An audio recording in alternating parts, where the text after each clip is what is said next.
Hello and welcome to this week's episode of Talking Skritt. I'm your host John, better known as Dale, around Yaks Ben, and we have a fantastic show for you, dealing with PvP match manipulation, a bit more on material storage, new world linkings, and much more. But first, let me introduce you to my fellow host. He is a moderator over at MMO Champion. With all these possible newly wanted additions to storage, it looks like we might have to engage in some good old Mississippi grind to fill it all. Say hello to Jim. Remember to unmute Mike. Check.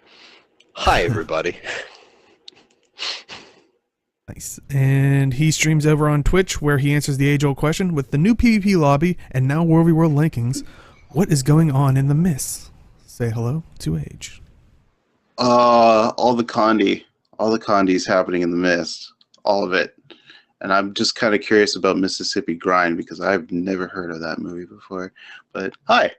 What are you talking about, movie? We don't do the movie stuff. We don't put movie jokes in. Never. Of course not for like 100 episodes.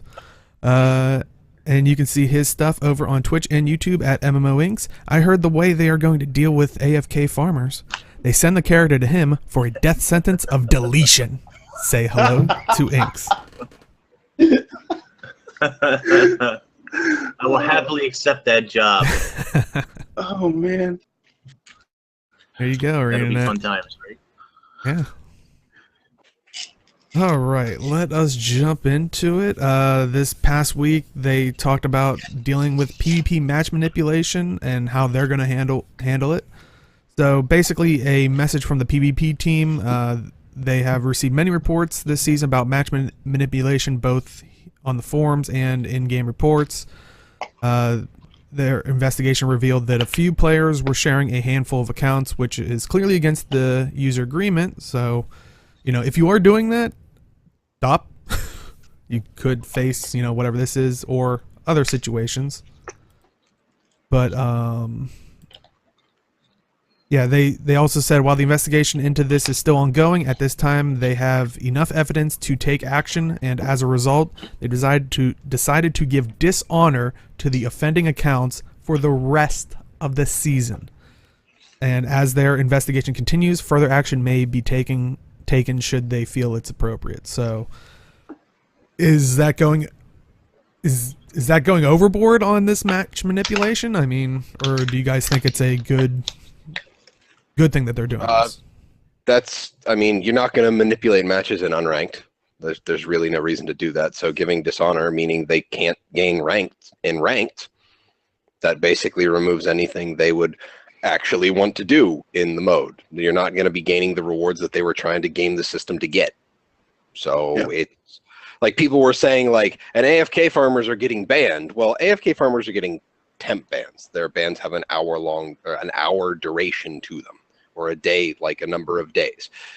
This is banning people for a set amount of time. It's the rest of this season. So that's about as effective as I think it's going to get. Yeah. I think Blizzard did a study that permanent temp bans are better than permanent bans in the long run, because it actually promotes refinement of people's personality. What's the word? People's point of view in games, and makes it more positive instead of like toxicity or negative and things like that. I am lost in thought. Anyway, but yeah, you guys know what I mean. So basically, a temporary ban is better. So as long as it's sufficient enough, and people actually learn their lesson. I don't know if that extends to automated tournaments, though. That's an interesting question, because it just says for the rest of the season. I'm not sure if that extends to automated tournaments too. So who knows? Chaz bring up a good point. How effective would a perma ban be in a game where the core game is free to play? Yeah. Honestly, it's one of those things where they have multiple ways to track an account. I mean, on MMO Champion, we have multiple ways to track people's accounts, and if you are banned, we don't care how many accounts you have, you're not allowed to post. So we basically say, okay, you have an alternate account. If you end up screwing up and you get an infraction, well, we just transfer the point. We permaban the alt account transfer all the points over to the main account and say, serve out your time. So Yeah. if you're not allowed to play, I'm pretty sure ArenaNet has plenty of ways to track how you're playing, and they can just tell you no. So if you make a new account, they'll just slap a dishonor on that.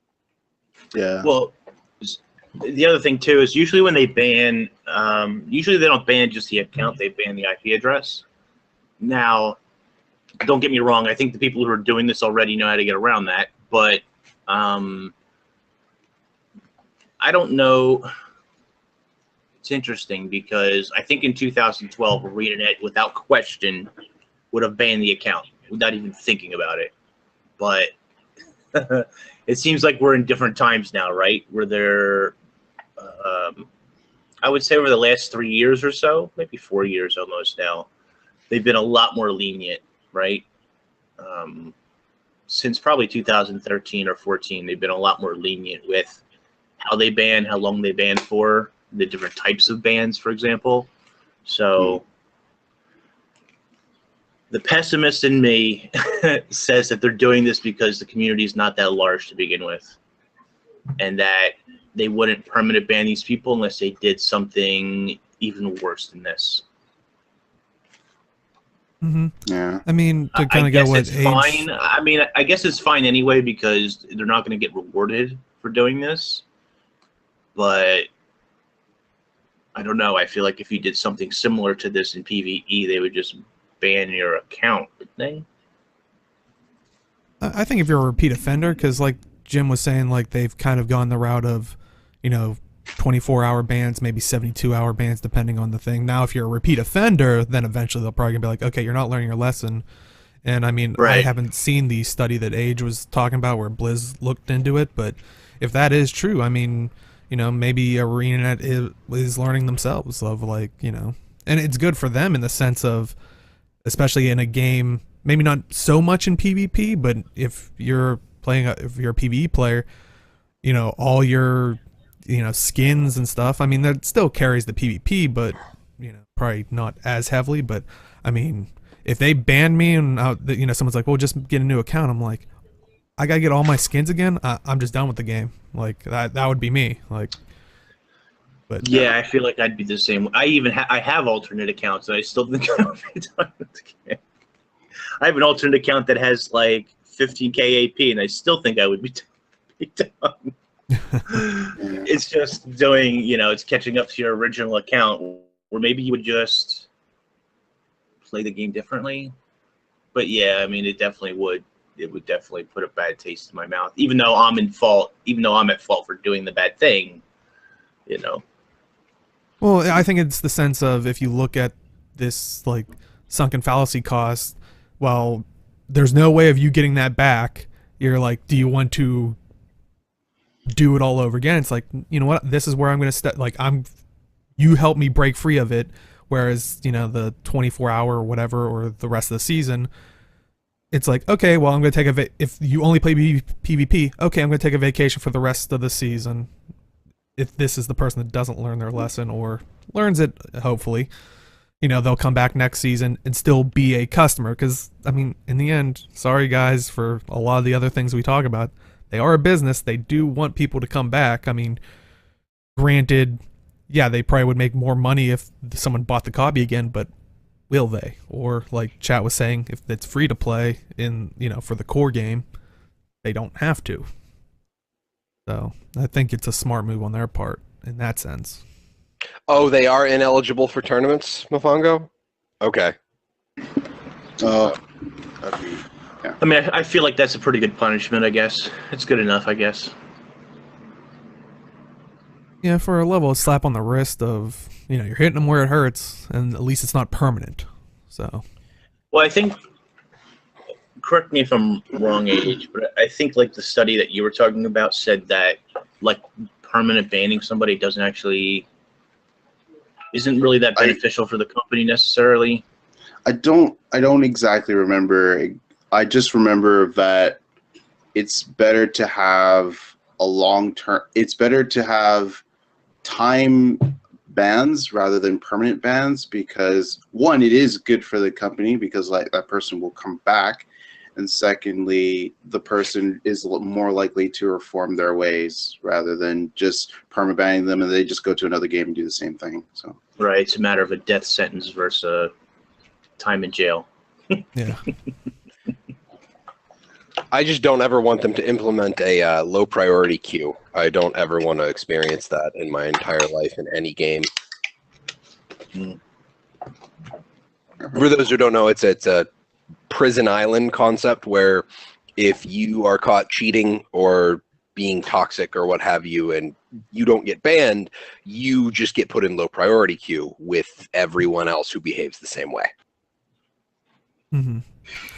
Yeah, So- and Chad, I do agree with that. Like, I mean, the PR benefits of a permaban outweigh the loss of an account. It depends on the severity. Now, if someone was like match manipulation and maybe it was a big streamer that was, you know, showing how to do it and like making videos of it, then I could kind of see them taking probably a more severe stance on it because you're trying to show people how to do it and then, you know, making the problem 10 times worse because then other people possibly will do it. But I think it really depends on how often you're doing it. Are you trying to get other people to do it? Like, you know, there's a lot of variables, I think. I mean, Pretty interesting. mm-hmm. But yeah, so be careful if you are doing that or, Well, just you don't know. do it. Yeah. Yeah, Just play the game. Simple. that's a better. Yeah. Don't metagame the game in that sense. Feel free to metagame your character, but not metagame the game. Just play your own. Good. get good. Honestly, it's kind of the same thought that I brought up with the pips for WW is like you're trying to game the system, but how fast are you really getting rewards at that point? Pretty fast. Well, WW is a different animal. The mathematics on that. Right. Sure. Yeah, it's very different. Whew. Yeah, let's not get into that. But I mean, I'm going to try to play devil's advocate here, but do you think them doing this is going to hurt the population of PvP since there's less people to I mean, I don't think the number of people actually doing this is that large. Yeah, it's really not. I don't think it's that many people. Oh, okay. Like it, and it would in order to actually game the matches, you have to have a certain level of skill in order to say, I am going to play, you know, like you have to be like a diamond or legendary player to be like, I am going to play like a bronzy in order to tank my ranking. And then you have to then turn the switch back on, so to speak, and then just stomp through everything. You also have to be playing professions that you can basically solo carry on, which is kind of difficult in a game where there's no, like, it's not like a MOBA. You don't gain levels. You can't get ahead and use that to stomp in a PvP match. So There's definitely a deeper technical discussion here, but probably not appropriate to talk about because then it gets into how to actually do it. well, why these people are not really smart in the way that they do it. We'll just leave it at that. But good on Arena for catching them. Mm-hmm. Yeah, it seems like as of late, like we talked about before, you know, they're really cracking on AFK Farmers. They're dealing with the, you know, match manipulation now. So, I mean, granted, they've always been doing it, but it just seems like at least all this is hitting at the same time, which makes it seem like, you know, they're stepping up. But like I said, you know, they've always tried to deal as best as possible with match manipulation and all types of things. So, but yeah, it's awesome that they're, you know, dealing with all these things to make people that are just legitimately playing the game enjoying the experience, you know. So awesome. Any final thoughts on the PvP match manipulation?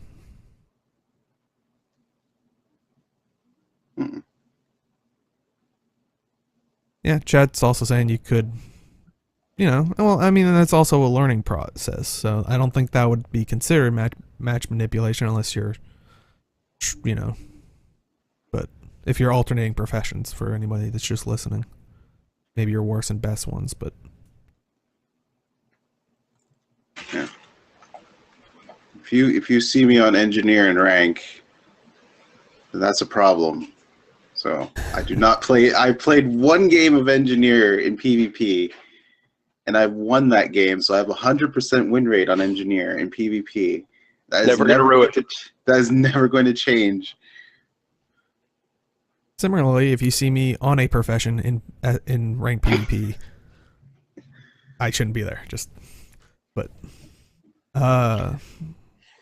Yeah. Yeah, I chat logs did- are open to them too. I was gonna say I don't know if they were selling high placements in PvP. All they kind of said were that they were sharing accounts, and that was the part that was against the terms of service. But did you guys hear anything else that they were selling high places in PvP? Or is that the reason why they were sharing the accounts? I don't know, but Yeah, that kind of rubs me the wrong way. I don't know. I don't want to really get into it too much, but basically, it's just like I feel like it kind of takes away from the competitive aspect of PvP of trying to get better and trying to like reach those high divisions and get on those leaderboards. It kind of just defeats the entire purpose if you're just going to buy your way through it. So I don't know.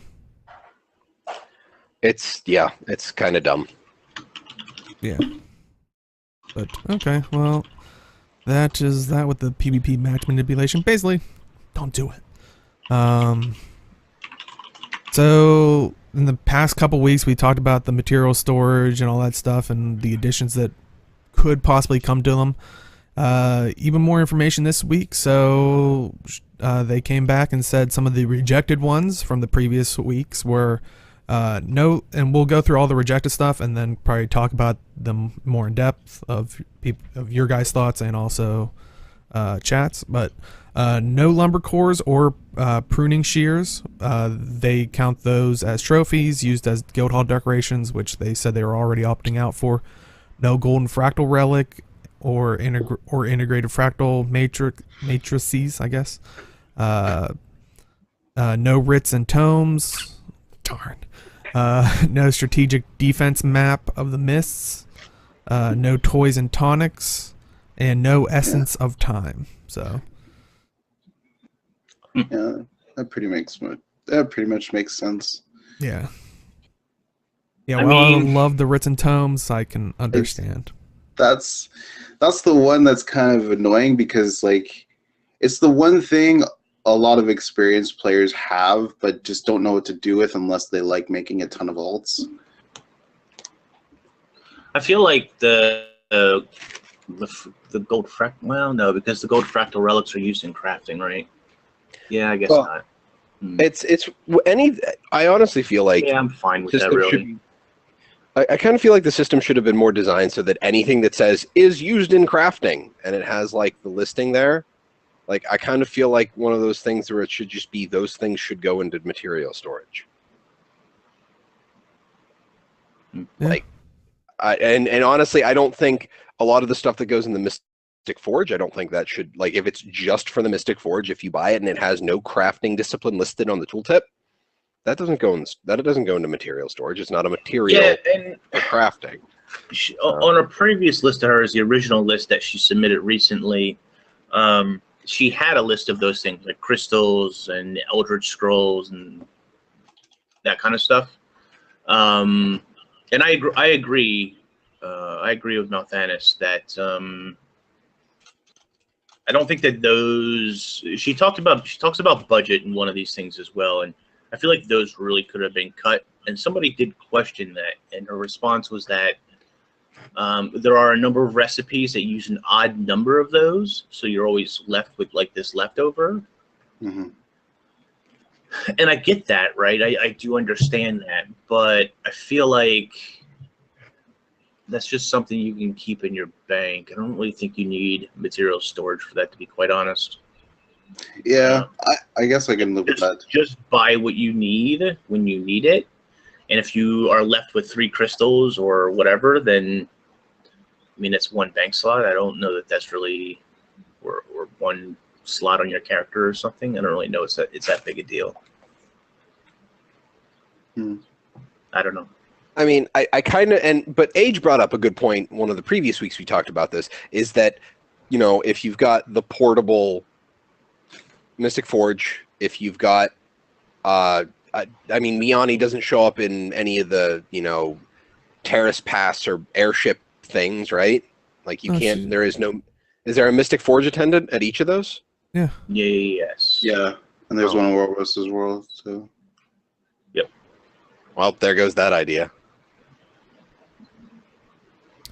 There's She one in goes where PvP Zomaros goes. if you win the stuff, you get the special area. Anyway. Yeah.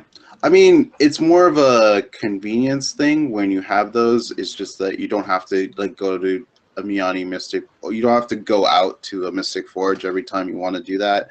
But yeah, I can understand if they didn't do it either, because you kind of just have always leftovers and you just pile on. But. Well, and the only reason that I even mention it, I made a video. I haven't made a video about the updated stuff, but I made a video about the original topic, and you know, that was, she was asking for things to cut, not things to add at the time.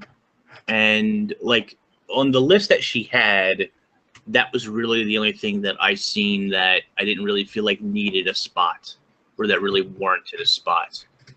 I would take it a step further and say that some of the dowels and patches and stuff don't necessarily need spots either, but she's added whole categories for those things. And so if you're going to have a whole category for it, then you might as well populate that category with the necessary things. But it's such a small nitpicky thing, but she was looking for stuff to cut. So if you were going to cut anything from the original list that she had, those items would have been my suggestion to cut. Which she said she still hasn't made the final decision on it, but she's really leaning towards not cutting them, or at least not having all of them. Yeah. Patch is like it's annoying when you make one and you don't want to. So I've learned eventually subconsciously not to do that. But I guess I can understand if they took that out of the list, it wouldn't be the worst thing in the world. And Mithrin also brings up a good point, is that, you know, why do we have to buy, Philosopher's Stones at 5 at a time? I think that's kind of in the same way that you can only buy gems in $10 chunks, because they want you to have leftover stuff so that you're like, I can't throw it away. I have investment in this. I have to hold on to these so I can use them for something else. Or I have to buy them in ratios where I can use all of them at once. So it's, again, that marketing thing of, I have leftovers. I shouldn't want to throw them away. I should want to use them. It's kind of an artificial way to bump up the value of spirit shards, I guess. Yeah, I mean, I just don't think that system really matters in today's current age. Especially considering spirit shards aren't exactly difficult to get. Yeah, well, that's what I mean. For a new player, it's kind of tedious, right? But not really for a veteran player. So I guess the question is, you know, do you balance for the convenient? Do you balance for the veteran player or the new player, or you should be balancing for, you know, for both? What would a new player that's like sub 60 would need spirit shards for? I guess. Well, no, you don't. But I'm saying, like, so I've been watching Wood and Potatoes recently when he was doing his. He was on an alternate account that didn't really have much unlocked. They were level 80s, but they, you know, they didn't have a lot of world completion, and the masteries weren't done, and so on. And he was trying to get spirit shards for crafting legendaries, which, don't get me wrong, I understand a new account is not going to be in that same situation necessarily, but getting them turned out to be a larger chore than I remember it being. Because for me, you know, I have really no use for them, and they're coming out of everywhere. So it's one of those things as a veteran player that I think that you can sort of forget about, maybe take for granted a little bit, that you have such excess amount of these things, like Karma too, for a lot of people. They have such excess amount of these things that they lose value to you as a veteran player, but to a newer player, they've got to build up to that point, right? So I guess there's some value there for storage and that kind of thing. Okay, that's interesting. Some of the things she's still on the fence about. We talked about, the Mystic Forge items, but they also talked about the badges of tribute. They're kind of leaning really towards no on this, largely because of how you get them and use them. They're, since they're bought from a vendor and can be immediately consumed by crafting lowish cost items. They will check with the World v World team to see, and if they disagree with that sentiment. How do you guys feel about it? Badges of Is that the craft? Which badge? Just trying to. Is that the crafting material? I'm pretty sure, yeah. I think that one should be given a spot. Yeah, I don't see why not. You can sell it on the trading post. It's no different from buying like resonating slivers or something like that. It's used in crafting. Yeah. You need quite a few of them. So. I think you even need them for your guild hall. So like, there's a reason that you would want to stockpile a large amount of these things. Yeah, for what we're supposed to. Considering the other items that are on the list, like this wouldn't be the first item that I would add, but I don't see, like she said, she has to check with World vs. World, and I understand why that is, but I don't see why they would necessarily say no. But then again, she talked about some of the lumber cores and some of the battle plans and stuff like that would not be stored. So I guess the question is, does this fall in line with battle plans and cores, or does this fall in line more with other materials? I feel like, I don't know, personally, I feel like this is something that should be in material storage. My one thought is, especially with, I guess I just fall back on the thing I said before, is if it has a crafting discipline in the tooltip, I think it should go in storage. Right. So, and I generally agree with that, but that means that lumber cores would go in storage as well, which, for the record, I think they should. But anyway. Well, what about Mystic Runestones? Because she's saying if she's going to put Icy Runestones in, she should probably put these ones in as well. So Mystic Runestones... I'm actually having to look on the wiki for half of these things. Yeah, so Mystic Runestones are... it's the one you get from the Gemstore, isn't it? Well, you get them from boxes. You buy them from Yanni. Yeah. I was saying, anything with the Icy Runestones, I really don't even think Icy Runestones should be put in there, just because isn't that one of those ones that you just buy when you need them? I mean, it used to be tied to a successful Claw of Jormag fight, but now I think he's always there. Oh, Mystic Runestones are just a replacement for Icy, it looks like. I don't feel like, I feel like that should be a buy when you need type of thing, because they're only used for legendaries. Yeah. First of all, I'll admit I just finished Howler this past Wednesday or Thursday. I had the stack of 100 Icy Runestones in my inventory for a while, but I only bought 100. It's not like I've been stockpiling them for a while. Yeah, it's so much easier to stockpile the gold and hold on to that because it doesn't take up inventory space. Yeah, I could understand if it was gated behind like an event or something, which Icy Runestones used to be, so it's like, oh, I better grab these before I can... Then I could see that, but you can just walk up... But even then, you only buy what you need. If you don't have enough gold, maybe you buy 50 at a time or something, let's say, right? Yeah. And this is another thing, too, where they created a Mystic Runestone, which does the same thing as an Icy Runestone from Gen 1. Why? They cost the same thing. They're not even different in cost. You buy them from different people. Because they're locked behind a mastery. New item? Because they're locked behind a mastery. That's it. That's literally it. They're locked behind the T4 legendary mastery. Why would That they? seems stupid, though. That just That's- seems so redundant. Like, Yeah. in order to make the legendaries in the first place to get You need access to the them, tier 4 you legendary, need I the know. tier 4 anyway. So it's not like. Why do they exist? I know. Why do the Grandmaster marks exist? Why do the crafting materials for the Grandmaster marks exist? Like, for example, they should have just stayed with icy runestones and creating a new item that you didn't need to create in the first place. Yeah. Well, that, Because if it's they already would've- locked behind tier 4 anyway.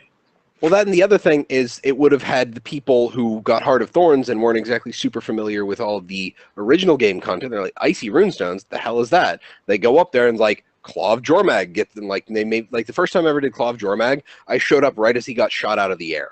So I just see this giant-ass dragon crash into the ground and slide across the frozen wasteland of Frostgorge. And I'm just like, holy shit, that was awesome.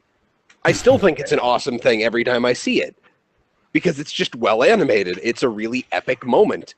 But get people to go into the old zones. Use icy runestones. Regardless of all that, I don't think these need to be material storage. Agreed. Yeah, same. And kind of Jim was hitting upon it, the Grandmaster marks and all the ascended crafting materials that go along with that.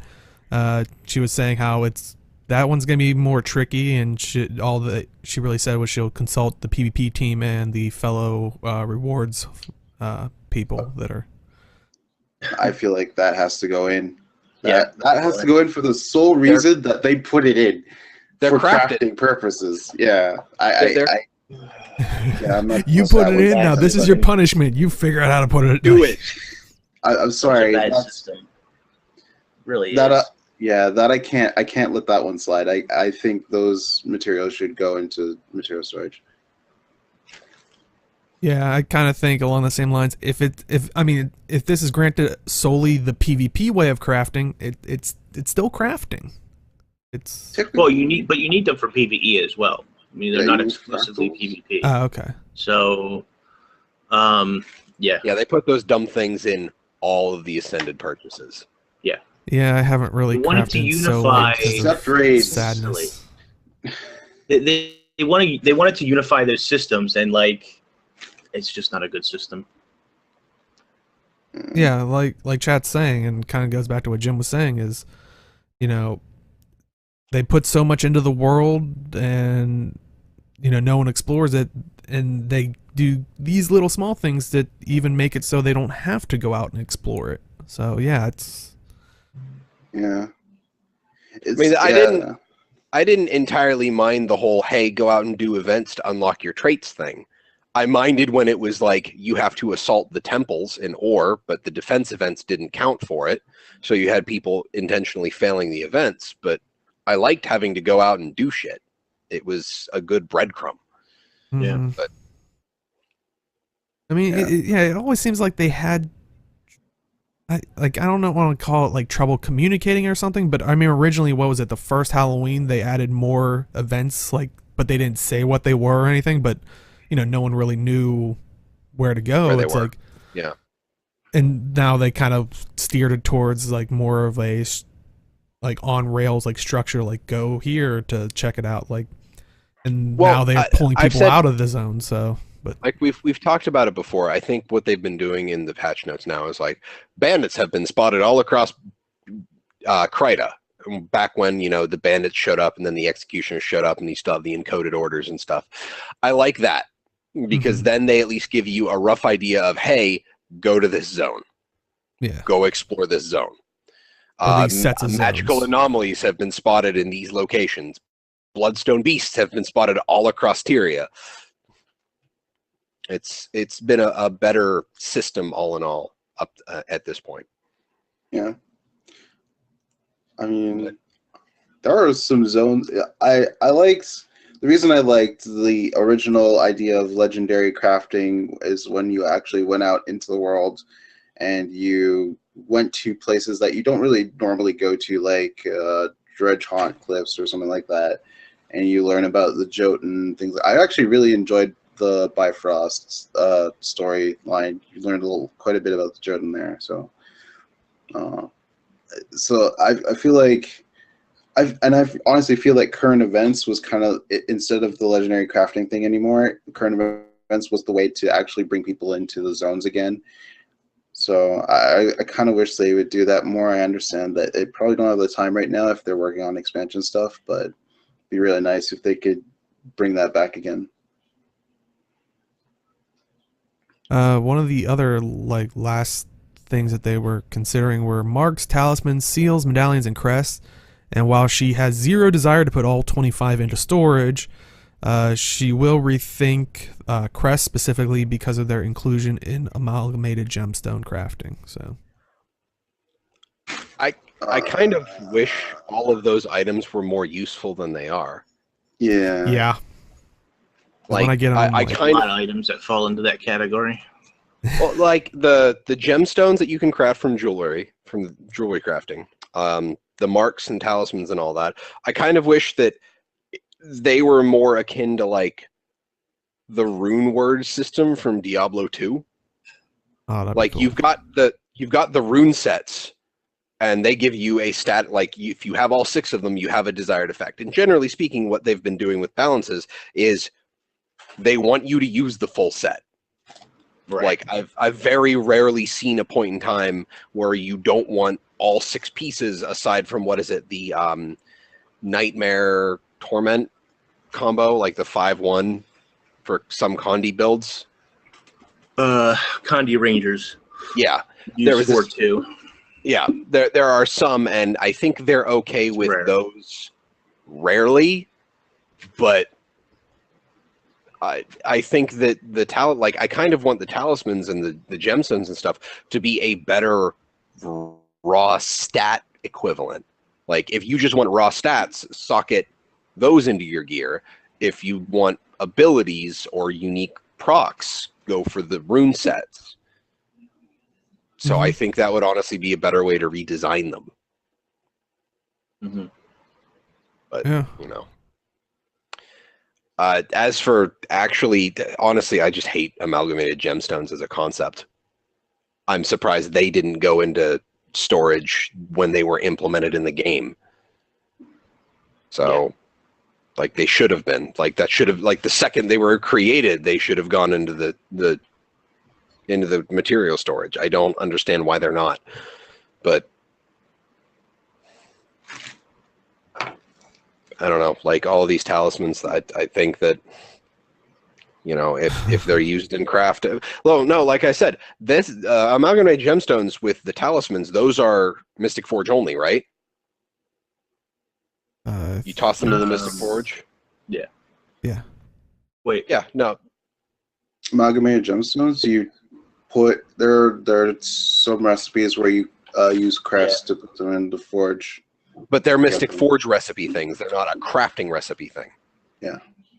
Yeah. As far as I know, then I don't think they deserve a slot in material storage. They don't have a crafting discipline listed in their tooltip. They don't go in storage. They're used in Eternal Sands, Mystic Forge. That's a one-time thing. Yeah. And they're used to make crystalline ingots. That's if you're going for legendary. Yeah. Right, which is what you need them for. So that is a crafted thing, though. But yeah, I personally am okay if they don't put it in. So you need a lot of them, I guess, is the point. So I don't know. Yeah. I mean, I've made a ton of legendaries that use amalgamated gemstones, and I've never had a problem with. I've always bought enough to make a gemstone, and then I would just select them. Yeah, I mean they put it in. So. They take up one slot. I don't know. Yeah, I sort of have mixed feelings about it. I sort of understand both sides. Technically, depending on the crest, there could be like 1 to 3 or 4 crests that you would want to keep, just because there are different types of crests. But so overall, how do you guys like the direction it's possibly steering now with the trimming of the lists? And Honestly, I was okay with everything up to, like, I don't even care about the stuff in that post. Like, the stuff that she's saying no to, I mean, I've stated my opinion is that if it has a crafting discipline in the tooltip, it belongs in material storage. But everything before that, I think, is totally great. It would save me a ton of space in my inventory right now. Tonics and toys need a better storage. Like, I think we need some kind of unlimited storage space in our bank for tonics. And, like, I still have Scarlet's Journal. Or like people have said, like a wardrobe S Marionette. type thing. So it not necessarily is a storage thing, but kind of, yeah. So it might not be the system she's doing currently, but yeah. Yeah, I mean, it doesn't belong in a material crafting storage, but it doesn't need a storage, just not this particular. Because I think Mithrin mentioned it a little bit back, is that the tonics have been really good. I actually bought the embiggening potion from the Rata Arcanus heart vendor because I think it's hilarious. I haven't moved it to my Norn yet, and I'm really hoping I can use it in PvP because that I probably can't use it in PvP. That'd be hilarious, though. I don't think Norn, you can. Yeah, I don't think you can. Yeah. Well, it doesn't really matter because if people are using standardized models, but yeah, I don't think you can. For stuff like Scarlet's Journal or anything like that has stuff you can read, and there's like, it depends on like what story you're doing. Like for White Man, what was it? What was before Flashpoint? I forget what it was called already. The story name. The Head of the Snake. Yeah, Head of the Snake. Yeah, you got like journals in that one. So I was kind of, it'd be nice if they did down the road some kind of library for your character where you can just deposit those and you can read them at your leisure, and they gave you a scroll so that you could teleport to that library whenever you wanted. That'd be kind of cool. Like, yeah, or from one of the vendors you could get a bookshelf for your, well, Hall of Monuments, yeah, but I was gonna say for your home instance, because I mean they put, you know, mocks in there recently, so they're trying to put stuff in there. So I was gonna say home instance, but that would require the spacing to make a library for each home instance, like for Norn and Char and all that. I don't know. I mostly go into the human one, so I don't know if there's enough space for a library per se, or like the aesthetics for a library. Honestly, but, that's why, like, you saying that is like having a library for all the lore books. Dragon's Watch has a guild hall. Your personal instance becomes a guild hall somewhere. Like, cool. I honestly think that is something that needs to happen. Sure, it gets into player housing, but we've got guild halls now. We've got actual guild halls now. Why can't Dragon's Watch have a guild hall? Because apparently we can't put cats in there. I agree with chat. Can't put cats in there. Yeah, and Mafongo Jones is right. Wooden Potatoes did a video like recollecting on this recently, where in the very early betas there was a book system that they had that just never made it to live. I guess they didn't have time to properly work it out or implement it. So it would be nice if they got back around to that, because season 3 had a lot of books added to it. And right now, that was for like all the skill points, or at least now hero points, right? Like you could get a book from it. Some of them, well, some of them were like creature codices, like a bit of lore on the Hylic and stuff, and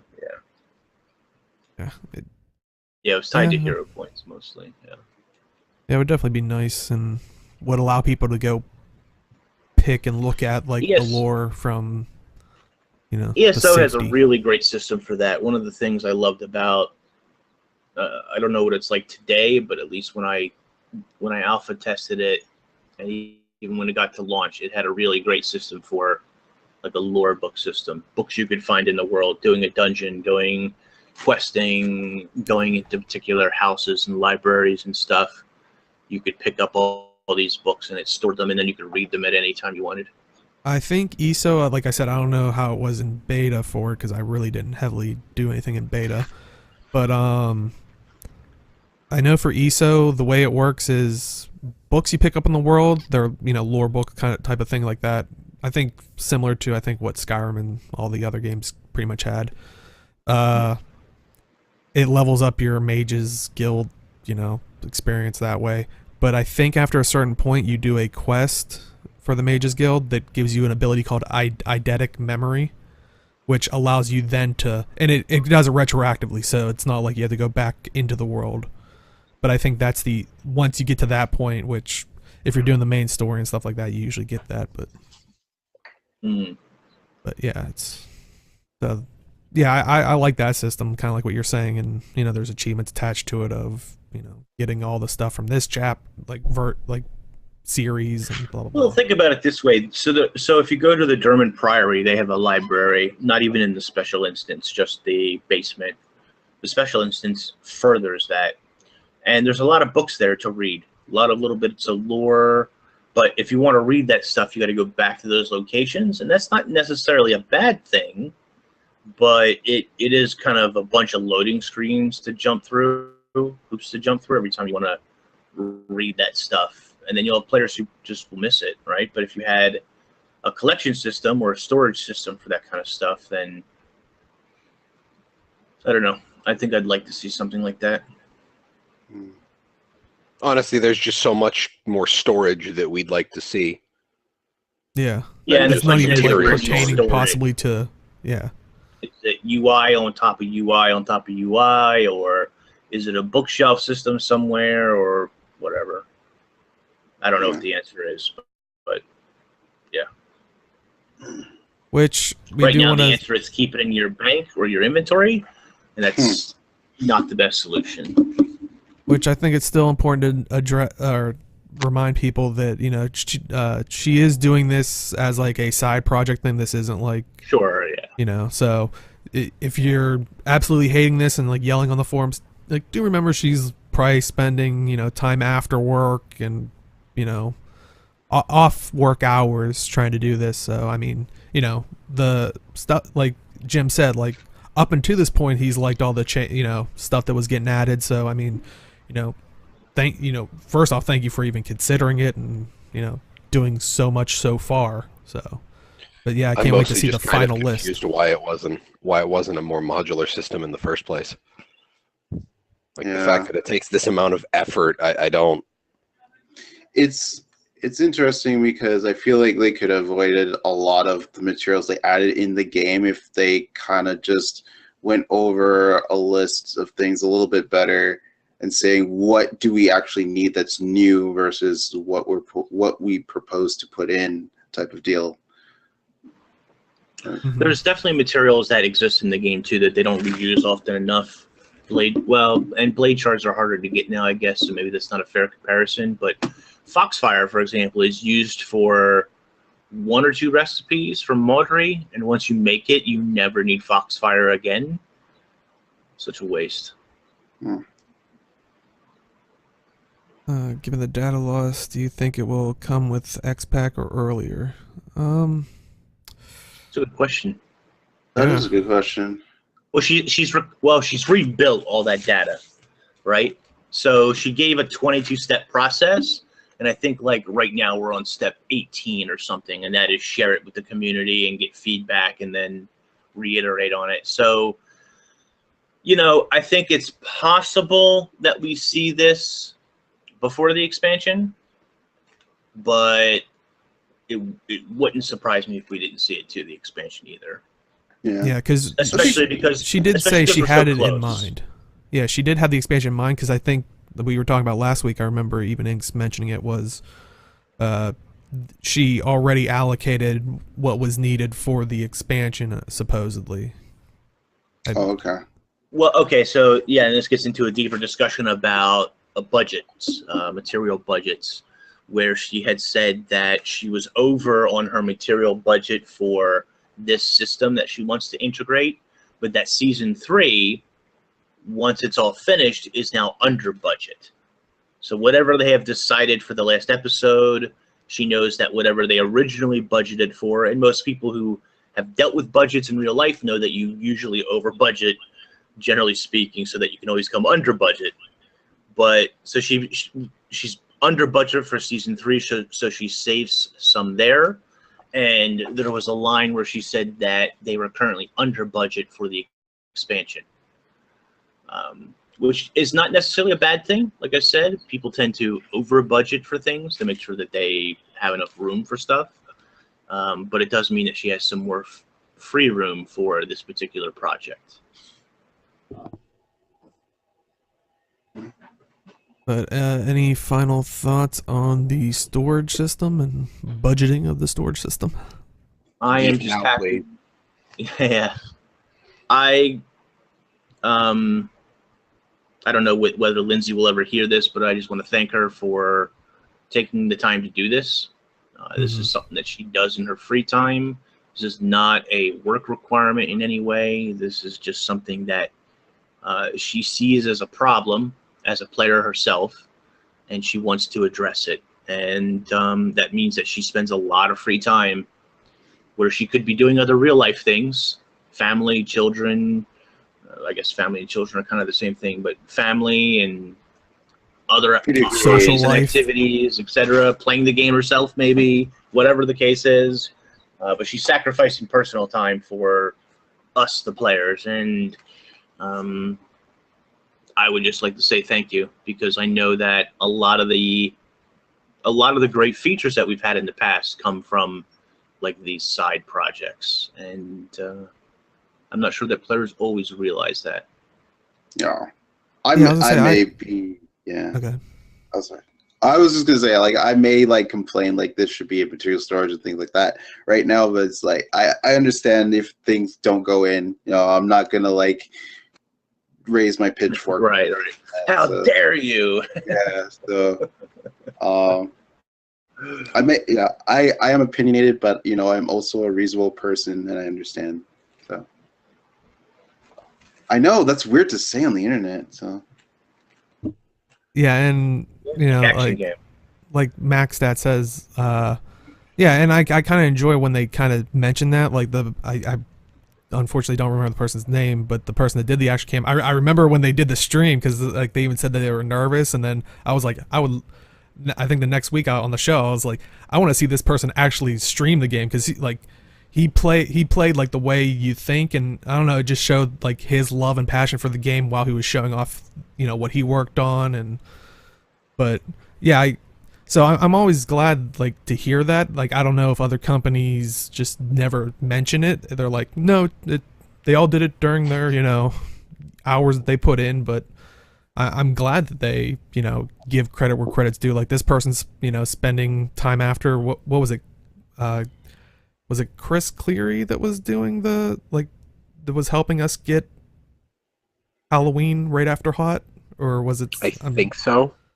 But like, it was, I think, along the same lines of like they were doing it on their own time to bring it up to speed and stuff like that. So yeah, and I'm sure I'm missing other things out there. But yeah, overall, you know, thank you to the devs for going above and beyond on that stuff. But just trying to catch up with chat real quick. Yeah, but Isaiah, I'm sorry. Yeah, that's right.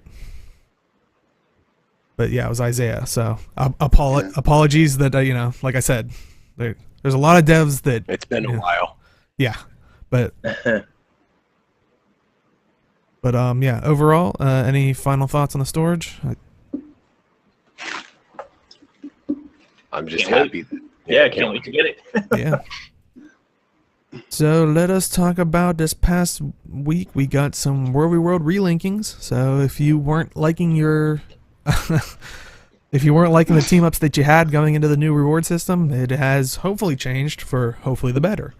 I have the list right here real quick, but if you are only listening, EU, Baruch Bay is by itself. Far Shiver Peaks are basically the ones that are by themselves are Baruch Bay, Far Shiver Peaks, Desolation, Alona Reach, Riverside, and Kodash.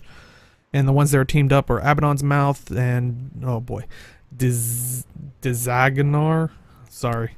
Also, Drakkar Lake and Miller's Sound are one group. Jade Sea, Arborstone are one group. Augury Rock, Vizuna Square, and Fort Rannick are one group. Ring of Fire, Aurora Glade, and Black Tide are one group. Pike and Square, Whiteside Ridge are another. Gandara and Fissure of Woe are another. Seafarer's Rest and Ruins of Sirmia are another. And Vabi, Gunar's Hole, and Underworld are another. Now for the NA side, the servers that are by themselves are Blackgate, Jade Quarry, and Maguma. And the ones that are grouped up are Tarnished Coast, Sanctum, and Sanctum of Ra. Another server is Stormbluff Isle, Ferguson's Crossing. Another one is Sea of Sorrow and Boreless Pass. Another server is Crystal Desert, Emery Bay, and Anvil Rock. Another one will be Henjamden Ravi and Sorrow's Furnace. Another one will be Yaxben and Aljanthir. Sorry. Wow. I want to create drama. Another server will be Fort Aswood and Devana's Rest. Another one will be Dragon's Brand, Darkhaven, and Caning. And the last server will be Northern Shiver Peaks, Gate of Madness, and Aridon Terrace. So, whew. Right. But if you're watching this, you can easily see the list. Yeah. I don't know so much about NA because because of my situation, I haven't been able to play the game very much this week, so I don't know what the matchups are like. I'm on Jade Quarry anyway, so it doesn't, links don't affect me, unfortunately or unfortunately, depending on how you look at it. I do know from Teapot and Salt and stuff who are on Underworld that Vabi Gunner's Hold Underworld is an extremely broken link, and they are dominating the other two servers in the worst ways possible. I guess the good news for the other two servers is they will reap many outnumbered pips and actually get rewarded faster than the other three servers. But, they're getting blown out like 10,000 to 2,000 and just crazy, outrageous numbers. And just looking at this list, when you see three servers tied together, presumably because two of those servers have extremely low populations, is linking really the answer? Yeah. And fun fact, I'm on Gunner's Hold on my EU account, so I'm going to have fun with Teapot next week. If you can get into queue. I possibly can. I kind of have to echo Ink's sentiment here, is that the linking, I don't think is effective anymore. They need to figure out a different system. There needs to be another way to set up WW. I don't know how they're going to do it. I know we've talked about possible alternatives in the past, but if a trio is getting linked in their automated system, I'm going to assume that the system is automated based on population tendencies, but they're crushing that hard. I honestly think that the other two servers just don't care at that point. I don't think it's automated. I think it's manual. Yeah. Okay. Yeah, I think these are manually set. It's interesting because they did introduce one up, one down. Well, I don't think that's working yet. Yeah, I think they're going to. So this should help ideally, but right now this is looking scary for everyone else who's gonna fight them. And like Chow was saying, Darkhaven and Dragonbrand have been paired over the 6 months. Yeah, it doesn't necessarily mean everybody got broken up and reassembled. I think they said in the past that they kind of look at the activity, kind of like what Jim and Inks were saying, of like population entering World v. World and basing it on that for a more stable population. So some pairings could be ones that are the same as previously, but apparently one up, one down is active already. So if it's working, they should rank up. Like next week, they should be up a tier. Yeah, I don't know. And Mofongo is saying, I didn't even realize that, but JQ was fighting 2-3 server links, and they were still blowing them out of the water. Like it just doesn't. it just doesn't seem to be working. I don't know. I don't know about one up, one down because it's still fresh, but the linkings, and some people are saying that their linkings haven't been changed in 6 months, which I guess that means Arena is happy with those links. I don't know whether those servers are happy with those links, but I don't know. This linking thing, I think they need to, and I know some people won't be happy with this, but I personally think they need to eliminate some of the servers and then work out whatever the populations are and then figure out links and go from there, and maybe just keep cutting one server at a time until it finds a good place, maybe. I'm going to reiterate what I said when I think Arlie mentioned that at one point. Dead game. Yeah, and I was gonna bring it up with like what Rozim was saying in chat was, they should combine the smaller worlds. I think we talked about in the past. It's like WvW World is the only place that the realms matter. Like, let's try to find a different way where no matter how you play, like if my buddy starts playing the game, like I think I saw on Reddit this past week, oh, I got my girlfriend to play. She can't get on my server because it's full. They're like, well, have her try it like midnight or like 1 a.m. Otherwise, it only really affects WvW World. It's like, so if they ever want to go into that, they can't together unless, they're linked up or, linked up. Yeah. So it's like, let's find a different way to, especially with the system of the whole outnumbered, and also loyalty might be more, credited towards this system or have a bigger weight or a special, reason for staying loyal to one thing so you're not hopping. I mean, I feel like 9 servers for each region would be the best solution if possible, because it still promotes competition within like 3 tiers. If it really comes down to it, but if they come up with a different solution that works out, and that'd be good too.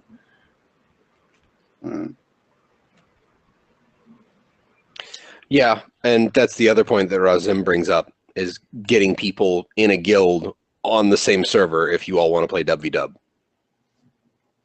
Because especially now that they made all these WvW changes, now you're reinvigorating interest in WvW, but now you've got all these people who haven't cared for the longest time, and they're like, WvW kind of sucks right now. It doesn't matter what server you pick, and you join a guild and you do PvE stuff. It's like, new WvW stuff, let's go check it out, but then you can't play with your friends.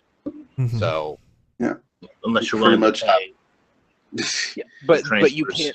It's what, 3,500 gems or something. And that's if like it's open. I mean, if it's it depends on the server. If your entire guild decides to move to, I don't know, what's a low population server? I guess one of the 3 ones, right? Eridon Terrace on NA, maybe. Then yeah, you'll be, maybe it won't be so expensive. Well, Fonga, that's what I was actually going to bring up, because while I like the whole, like, picking the faction thing, Lux and Kurzix, we run into a problem with it that it's only 2 of them, unless, we go to Canth and we find out there's a 3rd one. But I think the easiest thing would be to pick the orders and maybe say, we finally controlled the miss and we call it War Games. Like, you're just, and somehow figure out a good loyalty system so you could hop between. So, my buddy's like, oh, I picked on this. Well, it's like, well, I'll take the loss and jump over to, this side so I can play with you, or, and that's what I was hoping with the whole loyalty pip system, but that kind of is still a work in progress. Yeah, it's weird. It's a difficult thing to balance, right? Because it's always going to be 2 factions specifically are always imbalanced. 3, I guess there's a little more room for. I guess there's a little bit more room for it not being so much. Mm-hmm. And I have seen that recommended in the past. What chat's bringing up is guilds as a whole choice somehow. Now, do you mean like when? Yeah. Do you mean, because we've heard in the past like them choose, like being the ones that control the server? Because I could see that being a bad thing. That's how they divide servers. Just because I could see people kind of like what we had with Terrir event, where we had commanders charging people to be in their groups. Like, hey, if you want to be on the winning guild server thing, you're gonna have to pay us type thing, which that gets iffy. But if you're talking about like maybe you join the guild and it's like brings up a pop up, they are aligned with the Order Whispers. Do you want to align yourself with it? I could, see that. I don't see that just because we have 5 guilds to choose from rather than 1, so we could always be swapping. Right. Yeah. Okay. That's the immediate problem I see. I would have to imagine there'd have to be some kind of deterrent for it, or some kind of loss that you're going to take for doing it. Kind of like if you're switching servers, the whole loyalty thing. But like I said, I wish it would have been more intense. What? Gem fee. A gem fee. Yeah. I don't know what the solution is, but I don't think linking is really working that well. I mean, I guess that might be subjective because maybe for some people it works really well, but some of the matchups are really bad, so I don't know.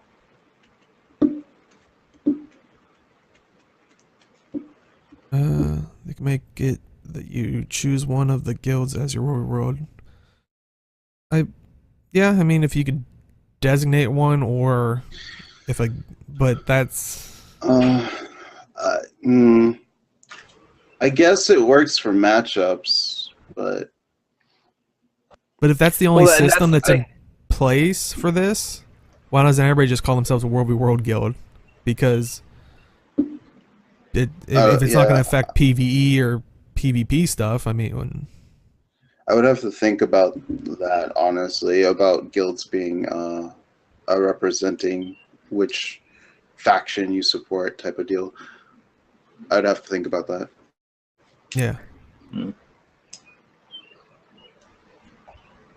But yeah, I mean, overall, I like the idea, and I'd like to see it steer away from the mentality of these servers, because I liked originally the idea of the Edge of the Mist in the sense of like, because we had people from other servers, and it's like, oh, you're on your blue team, well, we're on blue team. Okay, well, we can hop into Edge of the Mist. Like, I'd like to do that in World v World, like the main parts. But yeah,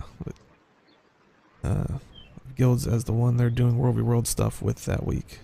Yeah, and I understood. I'd still have to think about it, because there are probably some things that I can't think of right at the top of my head that could have potential impact. I think off the top of my head, it seems okay if you do for each matchup type of deal, but yeah.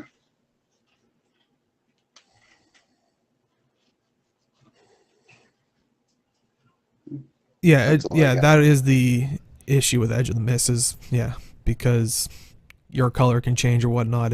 It's not 100% reliable, but it was a nice, quick band-aid to that I want to play with my friends, caveat there. If they're on the same color on different servers, then you can do that. But yeah,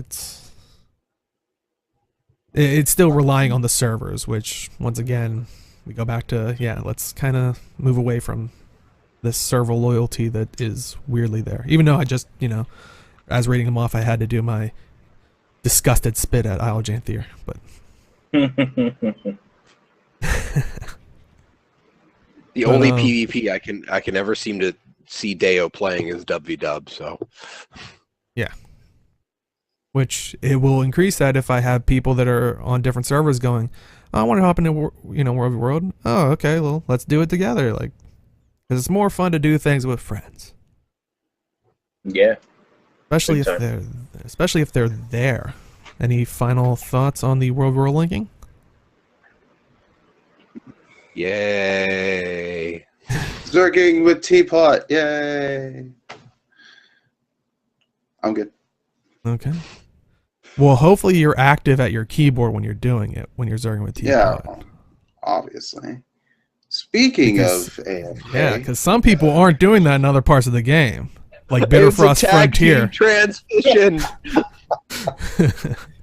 The AFK farming spider farm is getting hit, which all we really had was a message on Twitter that was just basically saying Bitterfrost Frontier AFK farming spiders will be fixed on the next major release, which people are pretty sure that's going to be like, when the next Living Story chapter is coming out. Right. But people are pretty sure it's going to be at the end of the PvP season. Yeah.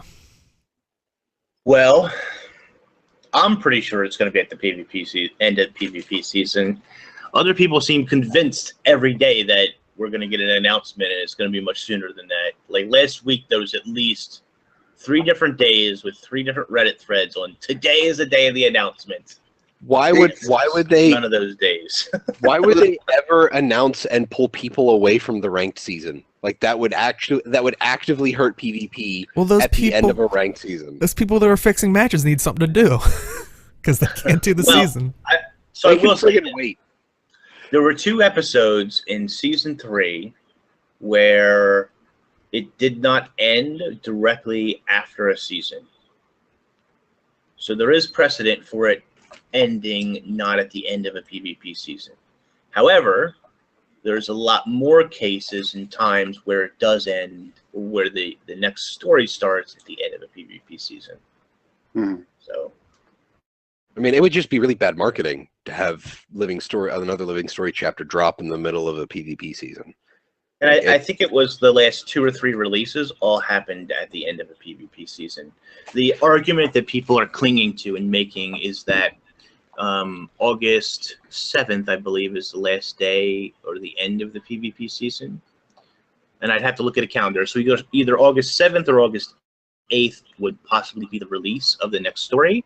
And that's 1 week after the 3-month mark. And, I mean, you got to give them credit, Chad. I mean, you're saying, assuming they have a coherent calendar. They have been pretty on point with, like, if there is a new story coming up, they wait till after the PvP season. Like, I mean, granted, I mean, they're not waiting. Well, how long are PvP seasons? Are they 3 months. So they're right around there. Like, I was gonna say, they've definitely waited, or felt like they waited. I mean, I'm sure they took that time to make sure everything was working on the back end. They probably weren't just like, oh, it's done, let's just sit here and let it collect dust. But well, Mafongo, I assume that there is a calendar and that there is some interdepartmental synergy. I know as a fact, as a developer for a company, that it's not always as good a calendar as you'd want or as synergistic as you'd want it to be, but each of the departments roughly knows what the other is doing because they're all making a single consistent product, or at least they should be. So are there slip-ups? Yeah, but you're going to get that with any company doing any kind of work. But we were actually talking about the AFK stuff. Yeah. The AFK stuff, yeah. And we got sidetracked on the story. Some people are going to be pretty upset by this because they made some decent profit off of this. And for the record, I don't personally really have a problem with it, people AFK farming. As long as the AFK farm, unlike outnumbered pips, isn't too rewarding or gainful than active play. So, for example, the engineer farm, which was nerfed, was not that rewarding as far as, I mean, you could get RNG lucky, I suppose, but generally speaking, it was not that rewarding. If you went to Silver Waste and farm, you made way, way more loot and money and gold and so forth, right? Than just engineering AFK farming. Now, players will generally, not all of them, but a lot of them will find the path of least resistance and use that because they can watch Netflix or do math homework or something.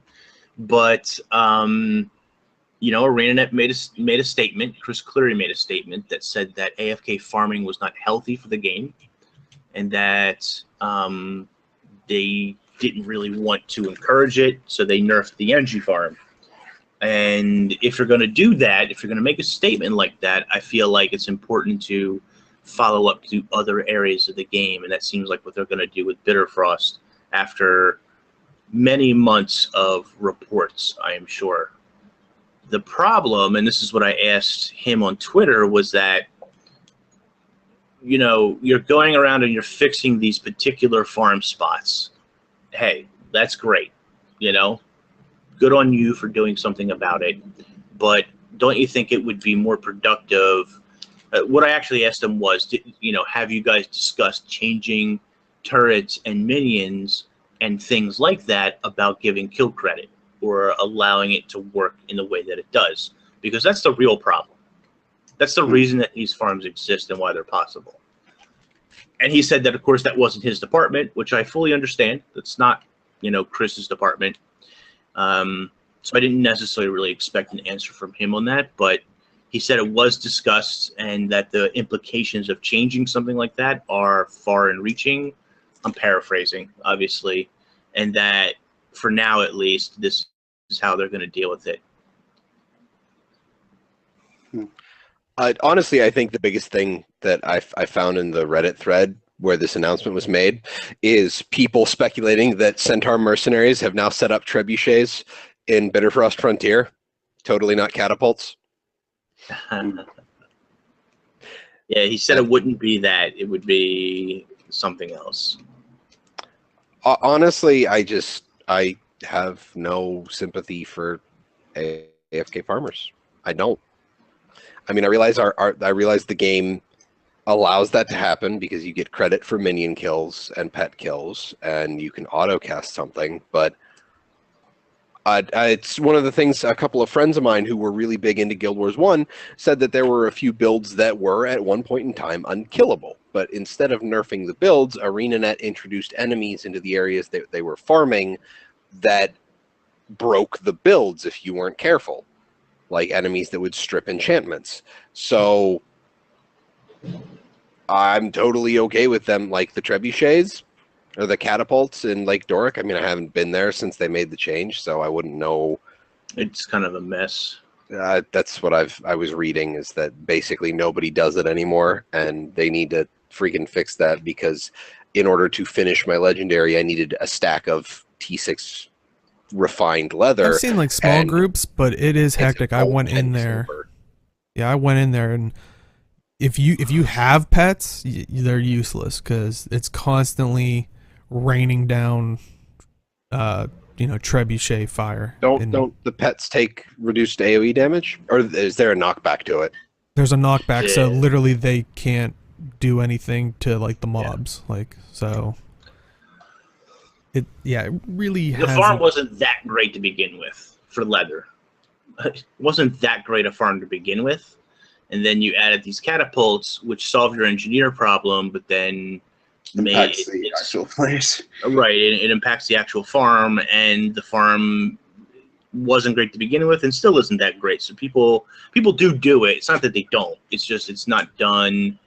Like Silver Waste is way more populated than a leather farm, for example. Maybe ArenaNet's economists and people who check that stuff are okay with it. We have no idea, obviously, but I hope they're not okay with it, because it's terrible. Yeah. Like I was just saying, a gold 10 silver for a piece of leather. That's not good compared to all the other T6 crafting materials. Yeah, and Mithrin has a great point too. I know that when I run my berry farm, which is a completely different topic, but utterly broken and has been since implementation. But but it's, I don't know. It gives you this, I don't know. It gives me an odd feeling when I'm running around the map, and every time I come to a spider berry node, it's just 2 and 3 necros with all of their minions standing on top of it. It's, I don't know. It's not necessarily a good thing to see. The problem is okay, they nerfed the berry farm. They're just going to go farm somewhere else. There's still the spark farm and ore that they can go do, and that necros do as it is. Engineers probably do it now too. There's They many are other apparently farms. banning people. They are apparently having people there actively getting banned for that, because we talked about that maybe not last week, but the week before. Yeah, they're moving them off and they're checking them and stuff. And I don't know. I think that there is an actual solution here, and I don't know that the solution is going around to each map and finding these farm spots and just destroying them. rather than fix the actual problem, which is the minions and pets and so forth, giving them credit. Yeah, I feel like that's a good point.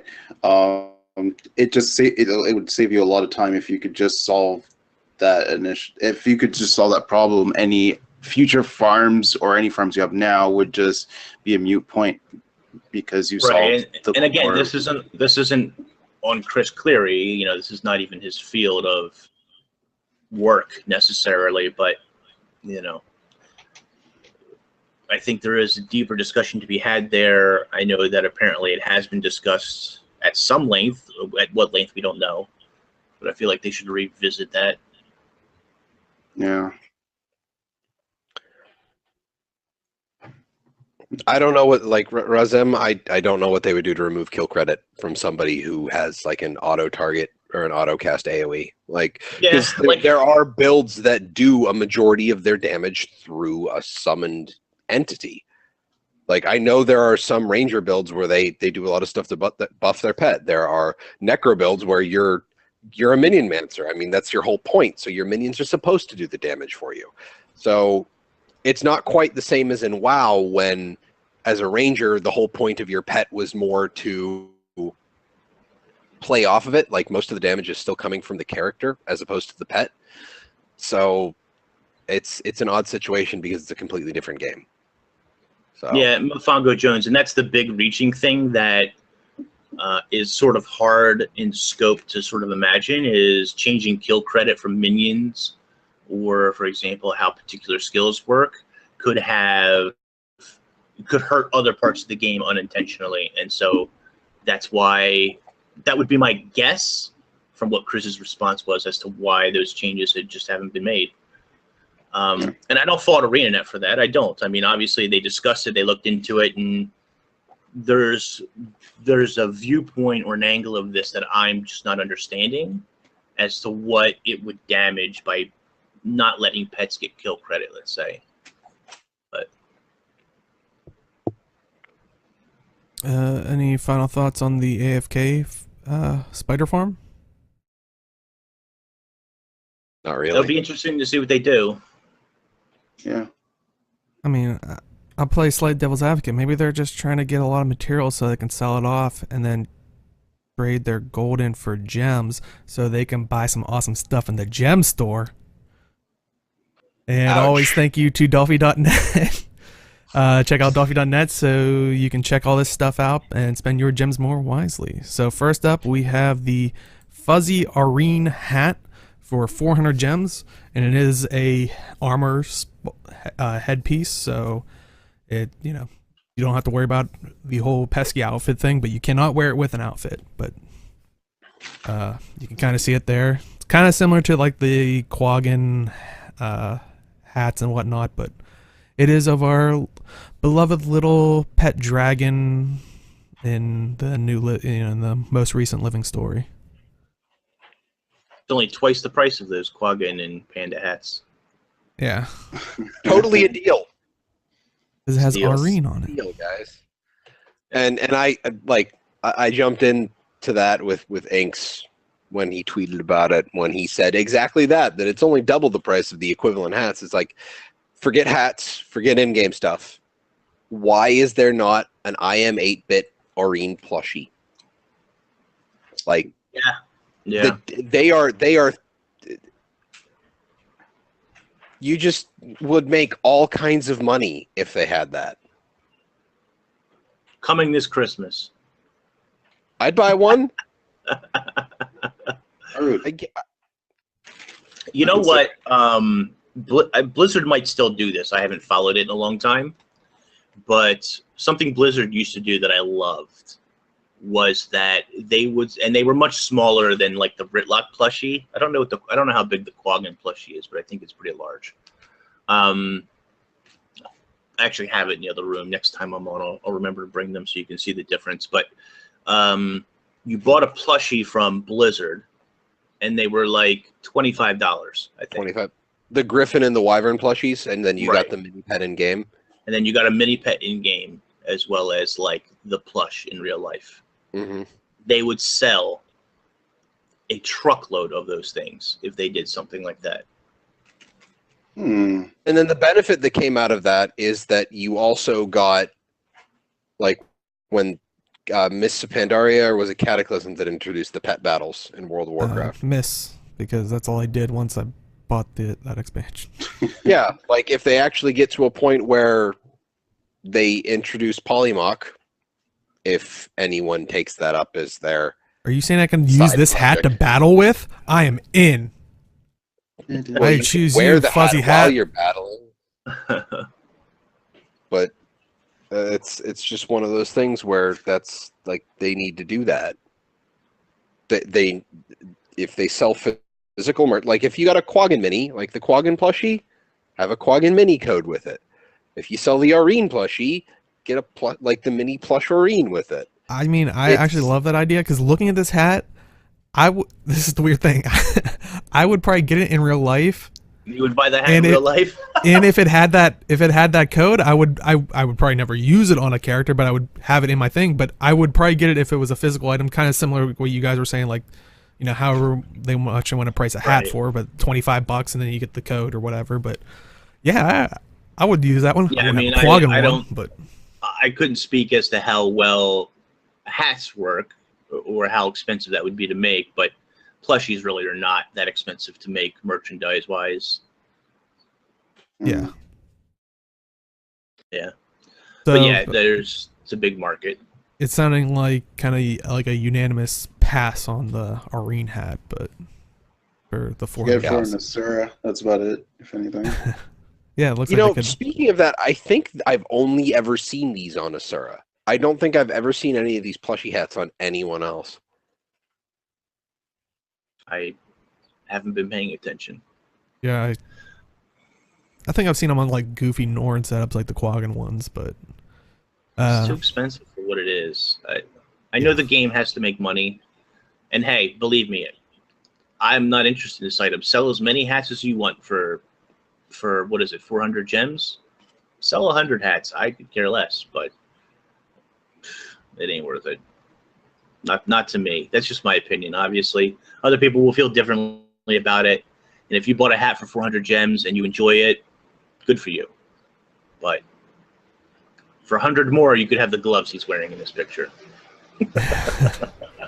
which is also overpriced. Nonsense. But anyway. But I have a troubling feeling that we're going to probably have the same results for this one, but also we have the mini plush Aurene. So this is the mini for 400 gems. And this one isn't so bad. So this is about 50 gems more than you would normally pay for a miniature nowadays.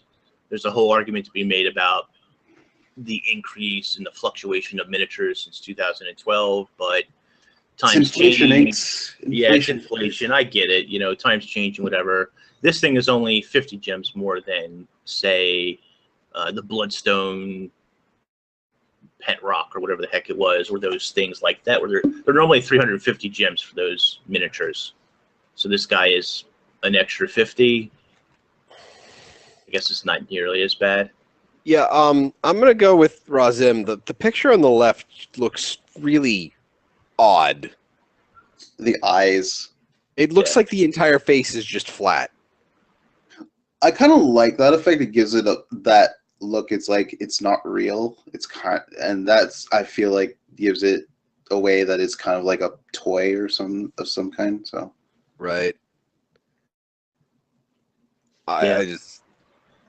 However, if this was a plush plus mini deal IRL, I'd buy it.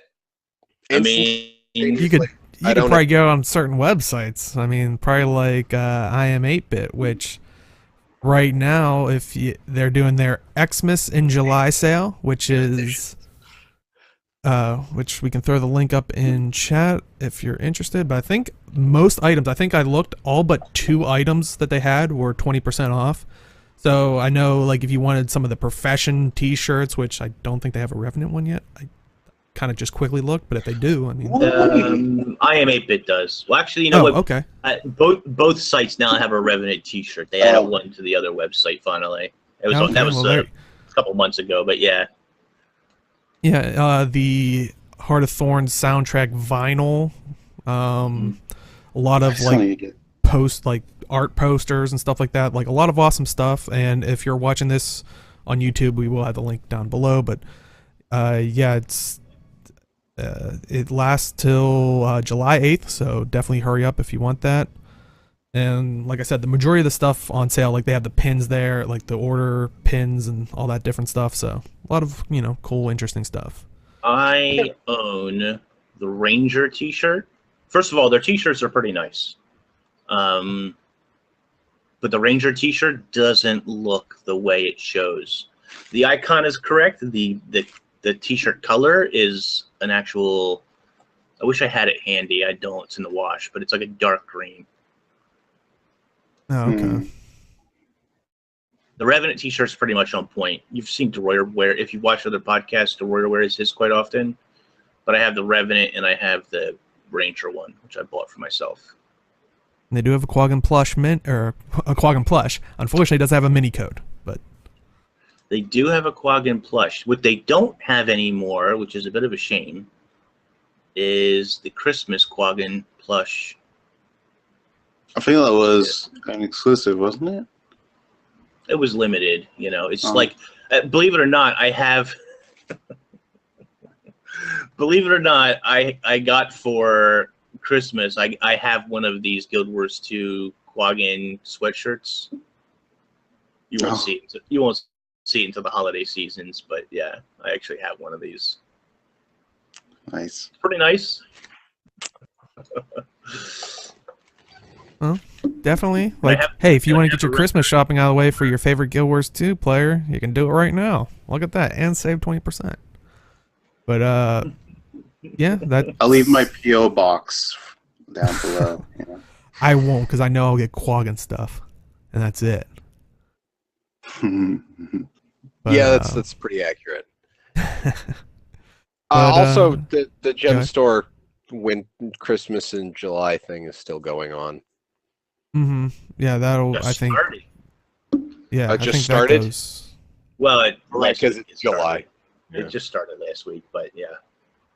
yeah, so definitely be checking out the Gemstore for all those, because I think a lot of them are like 1 or 2 day things. So by the time it rolls around for Talking Skritt on Saturdays, you might miss it. So definitely be checking in to the game and whatnot. But yeah, I think that is it for this week. Jim, where can they find you? I can be found on Twitter at MalthanusMMO. You can also find me here on twitch.tv/TalkingSkrit on Wednesdays at 7 p.m. Eastern Standard for our Zero to Hero PvP night. We had honestly a terrible night last Wednesday. I won one game and I dropped from Gold 2 to Gold 1. So I'm hoping to fix that, because the week before I won every single game. So I'm assuming this is just karma and not the kind that you want to farm. So look at it this way: 1's better than 2. You're gold first place. Gold first place. There you go. that's honestly one thing that people are always confused about when I try to explain the ranked system in Guild Wars 2. So. But Age, where can they find you? Twitch and YouTube at Age Night Road. I'll probably have a vlog for July sometime later this week. I didn't make any videos this week. It was just too much jumbled ideas and stuff. But yeah, and I'll plan on streaming, of course. So yeah. Cool. And Inks, where can they find you? You guys can find me on Twitch, Twitter, and YouTube at MMO Inks. Make sure you follow me there. A little bit of downtime right now because of personal stuff and computer problems, unfortunately.